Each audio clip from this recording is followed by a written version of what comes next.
We're back once again, only on its After Hours, only on the After Hours YouTube channel. Joining me here on location, this young lady here. A lot of people are very high in her. She's this rising young star. She's doing kick ass on OnlyFans. She has already, shown that she is a very entrepreneurial spirit.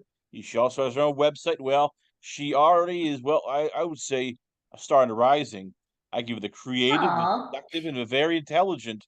That could be Jasmine Teaa. Jasmine, start off here with hi. howdyjasminetay.com. What should if fans have not checked it out? What's the website about? What should they expect, and how much creativity and work do you put into it? Oh, howdy, Jasmine Tea, right? Yes, Oh yeah. So if you go to howdyjasminetea.com with two A's on the T, it's basically just gonna take you to all of my content. I feel like my brand is like when you look at me, I'm just like this super innocent looking girl who likes to play her video games. But if you go on my Twitter and especially my spicy page, it's I could go from super innocent to super freaky, 0 to 100.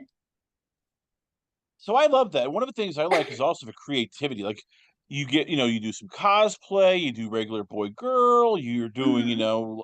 girl girl. Like how much time do you spend like going over, okay, we're gonna do this, we're gonna do that. I feel like doing this, picking up outfits. Like how much for you is this like a full blown, like almost production? I spend probably 6 to 8 hours a day, like making content, especially like social media for like TikToks. I have really been trying to remember to also like put my clothes back on after I do like, after I flick my bean in front of my camera. I'm just like, okay, I have to put my clothes back on and make like TikToks and safer work social media content.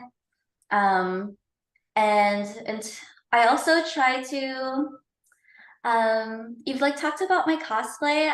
I'm like a big nerd, so I try to make my work like a little more fun for me. I like to merge my interests and come up with a lot of role play as well, from what you've probably seen on my Twitter. I have, and as I Yeah. said, that's one of the things I like is that you do the role play, but I mean, it's not just role play. It's like you get the costumes. So I mean, how much money Mhm. goes into like all of this? Because it's not cheap stuff you're doing. It's some of the stuff is high quality. So for you, like, how much Mhm. is it? As I said, like a production company where you're investing in wardrobe, you're investing in makeup, you're investing in cameras, lights. Like it's not just hey, I have an Oh. iPhone, click click. It's like for you, how Mhm. much is this like a business? Oh gosh, it is a business through and through. I feel like every single day it's always in the back of my head, like, oh, I need to buy like makeup. And then my makeup, I swear, I think I have like $500 worth of makeup. I also have a DSLR camera that I bought for 1K. I think it's a Sony 6400. I don't really film on that, but I do take pictures on that sometimes. And then I also have 5 different phones because a lot of my devices like constantly get accounts banned, and then like sometimes my devices get fully device banned where I can't make accounts on like other social media anymore. So I think like my 5 phones alone are around 800 to 1K each. Wow. Yeah, it's a lot. And like the costumes too.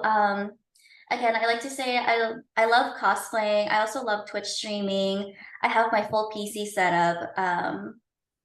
And then a lot of the cosplays I order tend to be around $50 to 100, like just for one piece. And then I'm a perfectionist and it doesn't feel right until I have every single part of the cosplay. So I like to have the weapons too.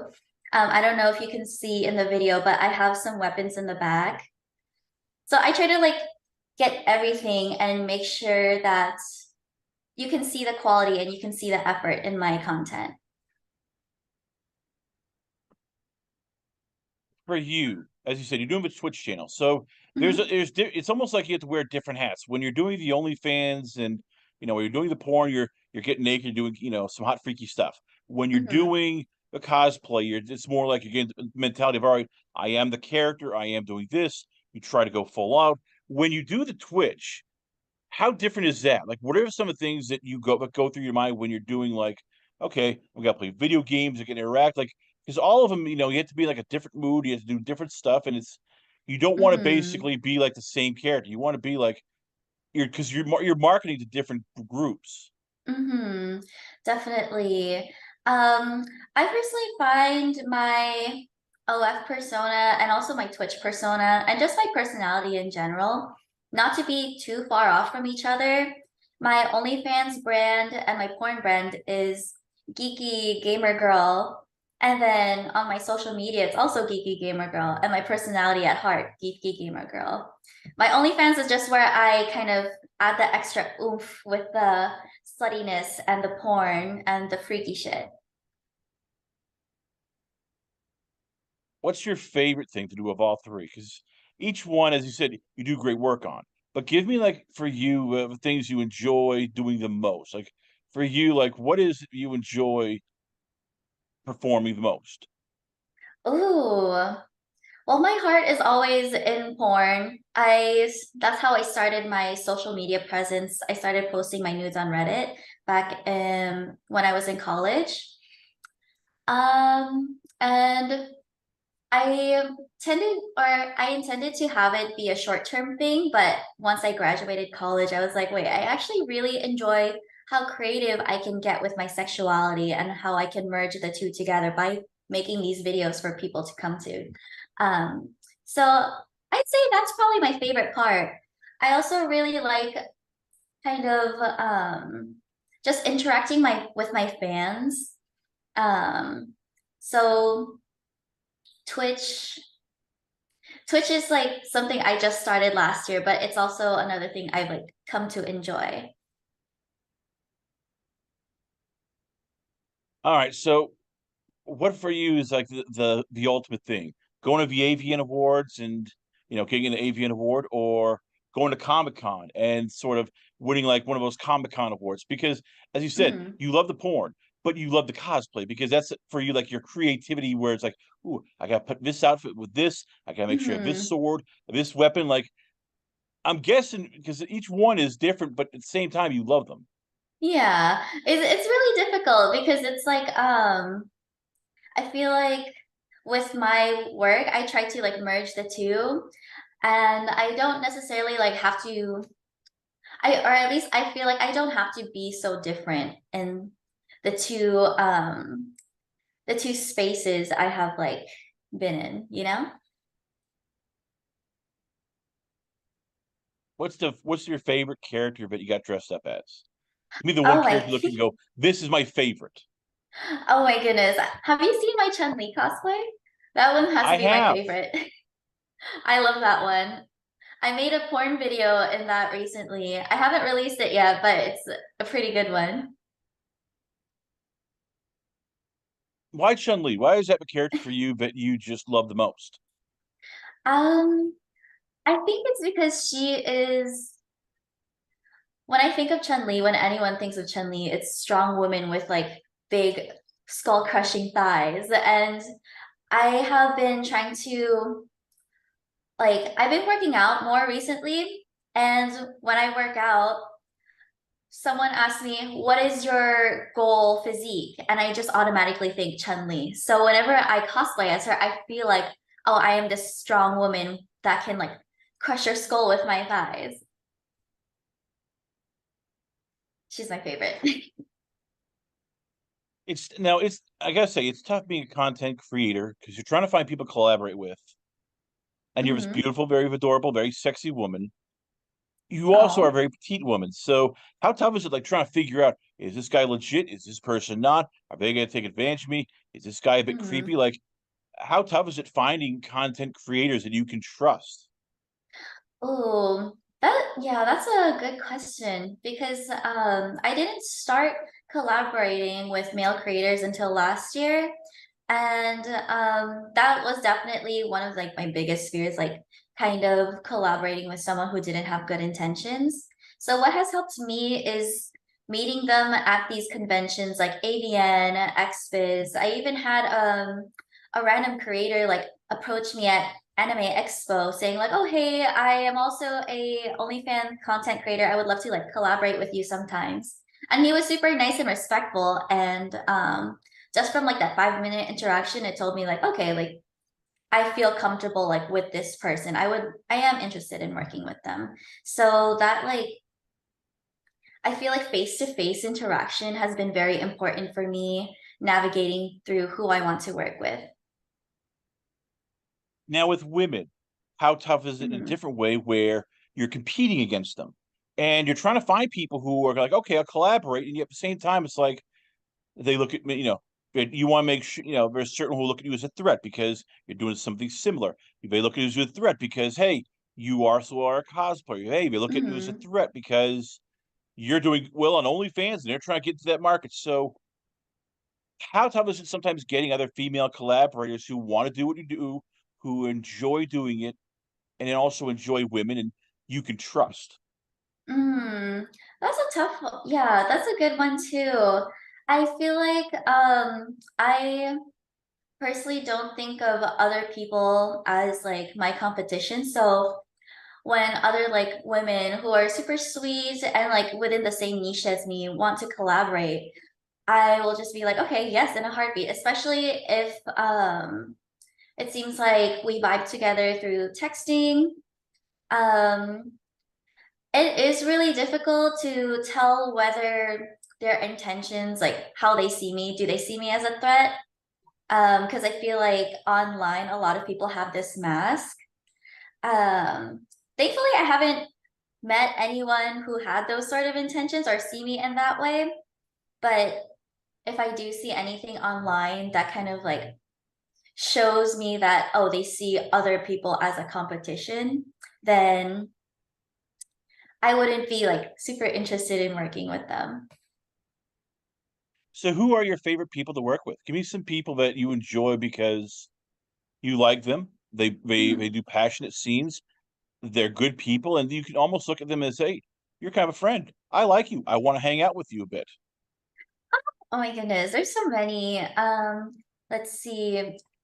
I have my friends in the Asian Angels. I don't know if you heard of them, but it's basically these other Asian creators I've collabed with quite a few times. And we decided to make like a whole brand for ourselves since we're all just friends and you know, we all have like good mentalities and take care of each other and decided like, hey, like since we're always together and we also share the same fan base, why don't we make a group?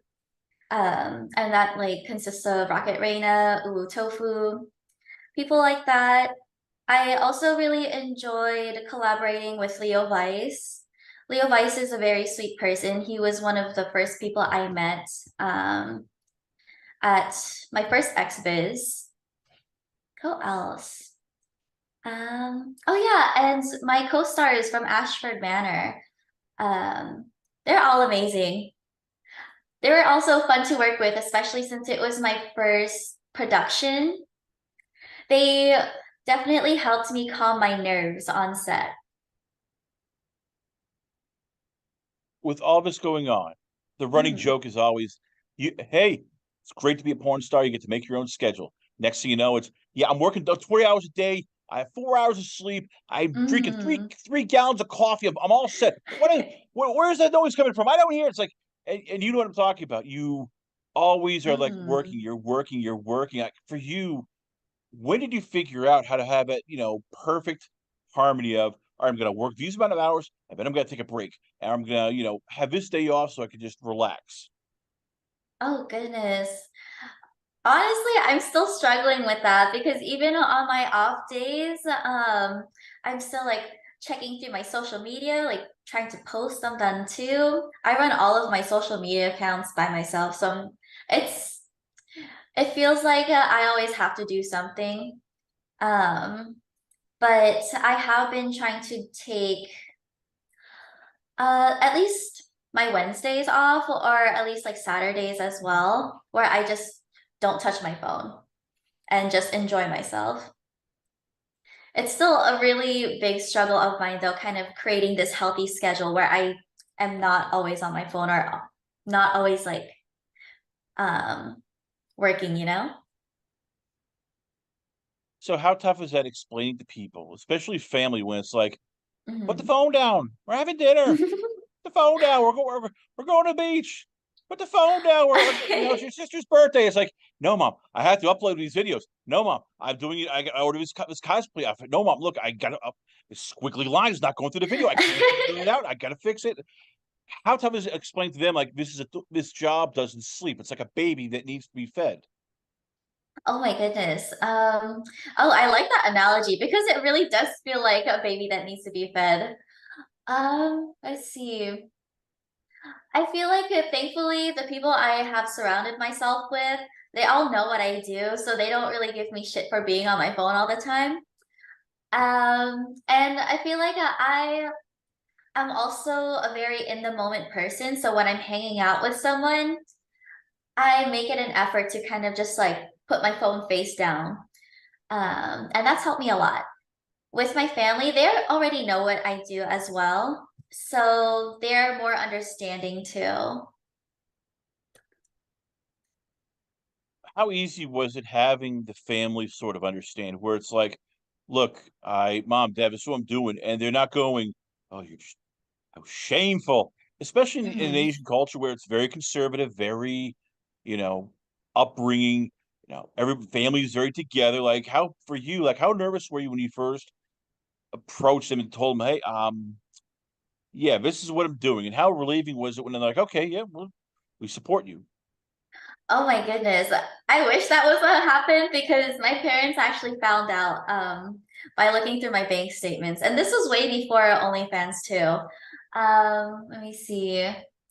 I was totally not prepared to have this conversation, but overall, when I look back, I'm kind of thankful they ripped the band-aid off for me because knowing my personality and how shy I am and like all of my social anxiety, I probably would just like have never told them.